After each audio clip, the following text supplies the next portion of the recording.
Hey, Desiree here with Soul Path Astrology and this week's Tarot Tuesday readings, also the Astro weather, which is what we're going to start with. If you're new to this channel, welcome. I'm so happy you're here. If you're a returning patron, thanks and welcome back. I always love connecting with everybody and getting your comments. If you haven't yet, don't miss a single episode. Subscribe to the channel, wherever the button is for that. And also, if you find value in these videos, I do ask that you like and subscribe and share and do all that wonderful stuff because it goes a long way. Yeah, so let's talk astro weather. This is a potent week. I know I probably say that every week, but the reality is it's a potent time in humanity. This year, 2025, is just chock full of major shifts, major changes, lots of opportunities to step into our power, step into an authentic sense of sovereignty, and also into a new way of manifesting, a new way of creating, a new way of sourcing what you want.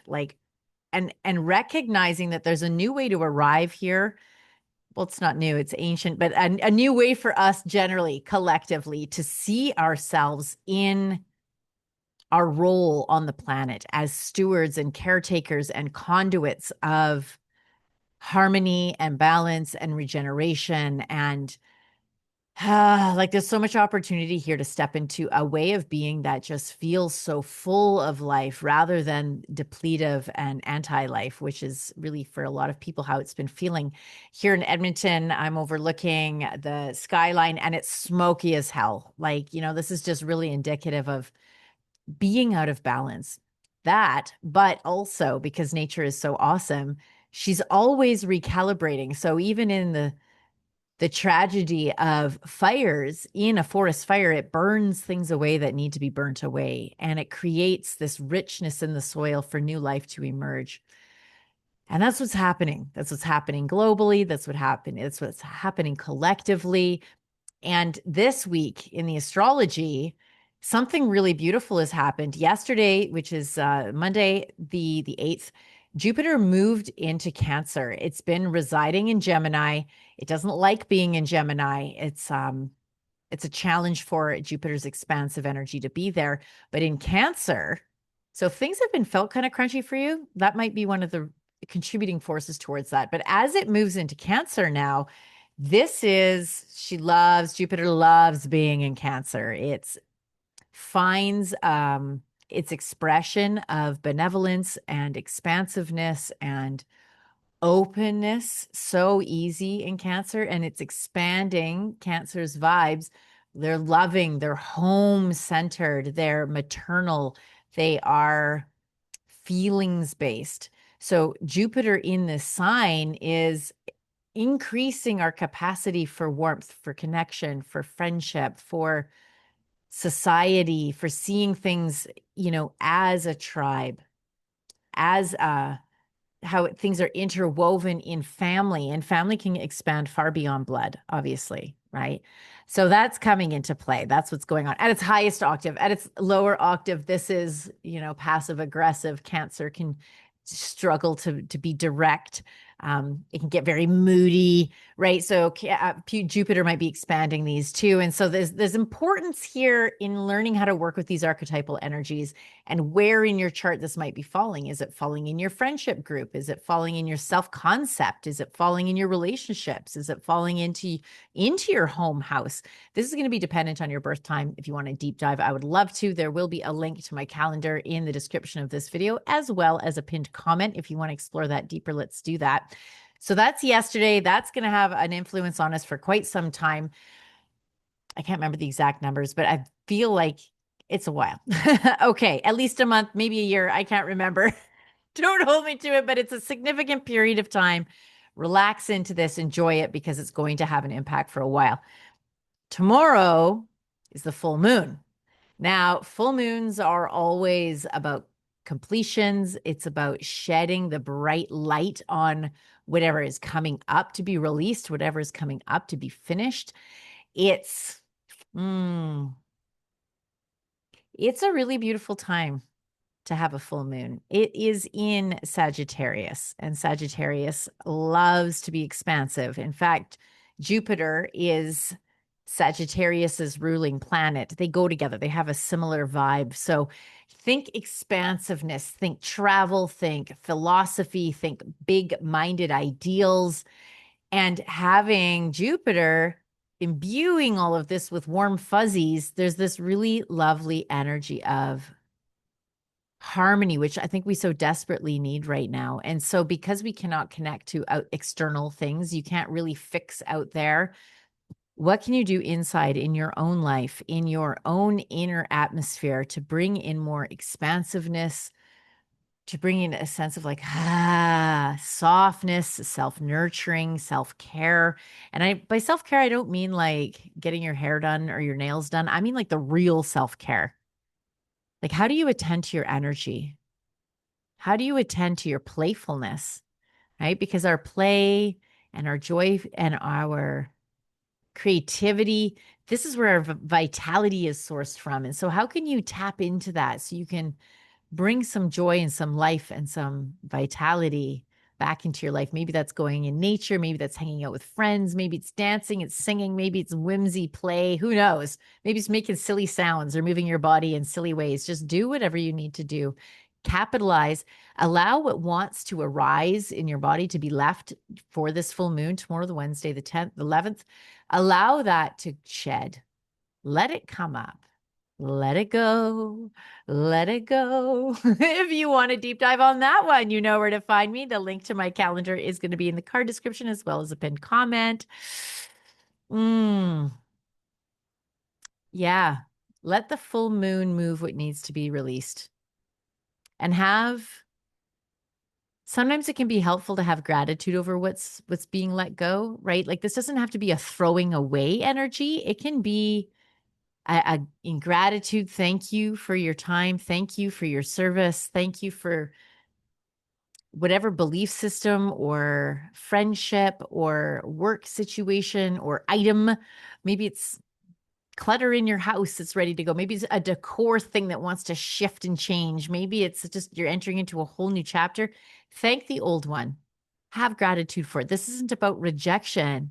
It's about liberating what's ready to be released, to be let go of, to be liberated, to use better language. Okay, let's jump in. Card number 1. If this was your selection, this is what you got. The 4 of Wands. This is so much about celebrating, partying, having friends, sociability, about playing. Like, I'm always drawing from my own life. I had a really good workout yesterday. This new playlist has showed up on my YouTubes and YouTunes, my YouTube music. And it just like had me so pumped up. I came back to the apartment and just kept dancing. I had moved everything off the floor because I just washed the floors and was letting them dry while I worked out. So when I came in, the whole area was clear and I just got my dance on and it was so fun. And I realized like, fuck, I have not done this in a long time. Like, it feels like it's been too long since I've just allowed myself to play. So if this was your card, this is a reminder to find play. It's not a waste of time. It's so important. In fact, it's like such a critical aspect of productivity is creativity, is play, is allowing for whimsy and flow to come in. So this card is all about that. The other thing is sometimes it's speaking to a rite of passage. And so maybe when you combine rite of passage with whimsy and play, it's like, are you being invited into like taking your play more seriously? Are you letting go? Maybe you're retiring, right? Maybe there's a stepping into letting go of some sort of structure, responsibility, and into more fluidity, into more play, into more celebration and fun and openness. Yeah. And of course, the Astros are totally supporting that too. So that's very cool. Yeah. If you want a deep dive, you know where to find me. Link is in the comments. Card number 2, if this was your selection, this is what you got. The Queen of Swords. She's pretty awesome, the Queen. So sometimes she gets labeled the bitch of the deck because she's got this really strong sword. She can cut through BS with it. She can cut through masks. She can cut through clutter. On the positive end of things, on the higher vibe, it's like she brings a high level of discernment into your life. This is the quality of character arising within you, or is being asked to arise in you, to be direct, to cut through the fog, to tap into what you need and to ask for it directly and to show up for it and to take an authoritative stance in your life with respect to what's important to you. Like she cuts through. Sometimes we can let our feelings kind of clutter things up or make things foggy or really hard to see. She's like asking you to be mindful. Swords is about thinking and speaking. So noticing your internal language, your internal dialogue, noticing what comes out of your mouth. Are you being cutting with your words? Are you being just direct with your words? Or are you being kind of like fuzzy, that negative aspect of Cancer, that sideways, indirect, passive aggressive? So this card's asking you into directness. It's asking you and giving you permission to stand in your sovereignty and to cut through your BS, cut through other people's BS, and just be direct with your needs. Yeah, hope that landed. As always, let me know how this landed for you. I love hearing about it. The personal connections, those comments mean a lot to me. So please do jump in with how things are landing, what's arriving, what's most alive for you. Let's chat about that. Last but not least, card number 3. If this was your selection, the 2 of Swords. 2 sword cards in this reading. This is very interesting. It's very interesting because swords would be related to Gemini in many respects. And so here we are moving into Cancer, which would be more of a cups thing. But it's like we've got these tail ends, the tailings of what do you need to communicate? The 2 of Swords, this is often when you're feeling like you're in limbo or you're in that hallway, like when one door closes, another one opens, but in between there's a hallway that's dark and you don't really know which way to go. This speaks to that energy. Maybe you're in between friend groups. Maybe you're in between jobs. Maybe you're in between a self-concept.